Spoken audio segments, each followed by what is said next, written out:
মুমিনের জন্য মৃত্যু হলো হাদিয়া স্বরূপ। কে বলেছেন? রাসূল আকরাম সাল্লাল্লাহু আলাইহি ওয়াসাল্লাম। তো মুমিন মৃত্যুকে কখনো ভয় পাইতে পারে না। মৃত্যু যেহেতু মুমিনের জন্য হাদিয়া বলেছে, এর পিছনে একটা কারণ তো অবশ্যই আছে। মুমিন মারা যাইতে দেরি হবে, জান্নাতে পৌঁছতে দেরি হবে না। এই জন্য যতদিন বাঁচবো ভয় পাবো কাকে? একমাত্র আল্লাহকে ভয় পাইতে হবে, নাকি দুনিয়ার কোনো নেতাকে। যার দিলে আছে আমার আল্লাহর ভয়, সেই দিলওয়ালা জান্নাতি হয়। জান্নাতি মানুষের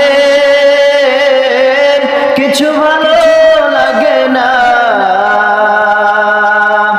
জান্নাতি মানুষের কিছু ভালো লাগে না,